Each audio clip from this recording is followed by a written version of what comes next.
Olá pessoal, tudo bem? Me chamo Ana Teresa e hoje venho compartilhar uma boa notícia com vocês. O Evangelho como agente transformador na criação de filhos. Quantas vezes você já se viu em uma situação em que tentou instruir seu filho com paciência, mas ele parecia não ouvir e não obedecer? Aqui em casa, por exemplo, nós temos um gato. E meu filho Peter, que tem 2 anos, fica puxando o rabo dele. Eu sempre falo, para com isso, filho, mas o menino não dá ouvidos e continua puxando. E tem hora que o gato começa a mostrar os dentes e mesmo assim o menino continua a puxar o rabo do gato.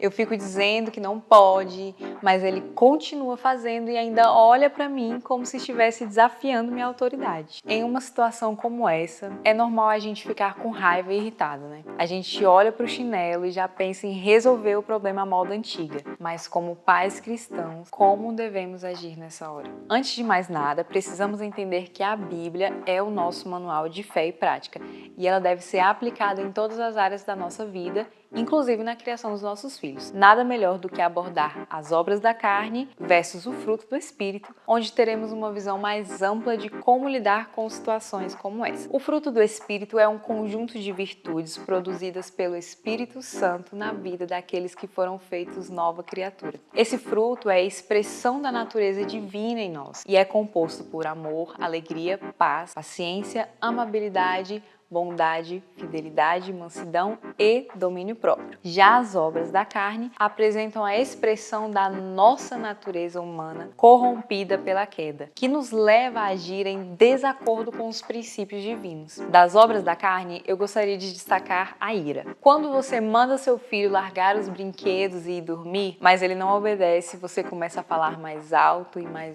e até ameaça bater nele. De repente, você já está tão irritada que começa a gritar e bater nele sucessivas vezes. Isso é um exemplo de como a ira, que é uma obra da carne, pode se manifestar em nossas ações. Olha o que diz em Efésios 4, 26, 27 e 29. Quando vocês ficarem irados, não pequem. Apaziguem a sua ira antes que o sol se ponha e não deem lugar ao diabo. Nenhuma palavra torpe saia da boca de vocês, mas apenas a que for útil para edificar os outros, conforme a necessidade, para que conceda graça aos que a ouvem. A primeira parte, quando vocês ficarem irados, não significa que devemos cultivar ou alimentar a raiva, mas sim que em algumas situações é natural sentir raiva. No entanto, a segunda parte, não pequeis, nos adverte que não devemos permitir que essa ira nos leve a agir de forma pecaminosa. Consegue entender? O problema não é a raiva em si, mas o que fazemos com ela. E é por isso que nós, como cristãos, devemos fazer uso do que nos foi dado, o fruto do Espírito.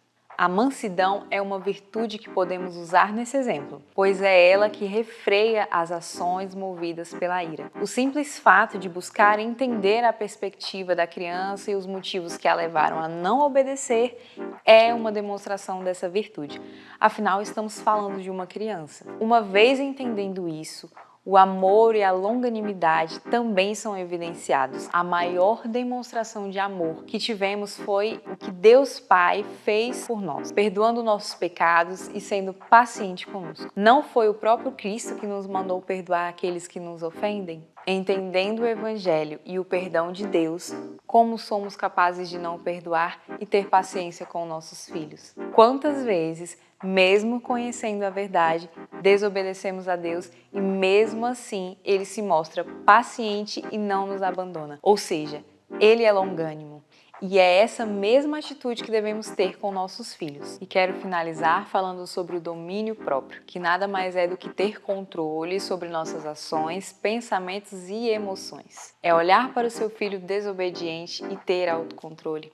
Ter a capacidade de pensar antes de agir e não apenas ser impulsivo. É importante lembrar que tudo isso é cultivado. Quem você prioriza e alimenta terá a maior evidência, seja a carne ou o espírito. Então volto para quando falei do meu filho Peter e o rabo do gato. Por mais que eu fique irada, eu lembro que é apenas uma criança que por mais que seja errado, na cabeça dele isso é divertido. E como ele não tem noção do risco que está correndo, meu papel é orientá-lo sobre isso com amor, paciência e mansidão. Então é isso, pessoal. Gostaram do vídeo? Deixem o seu comentário e compartilhem com quem vocês acreditam que precisam ouvir essa mensagem.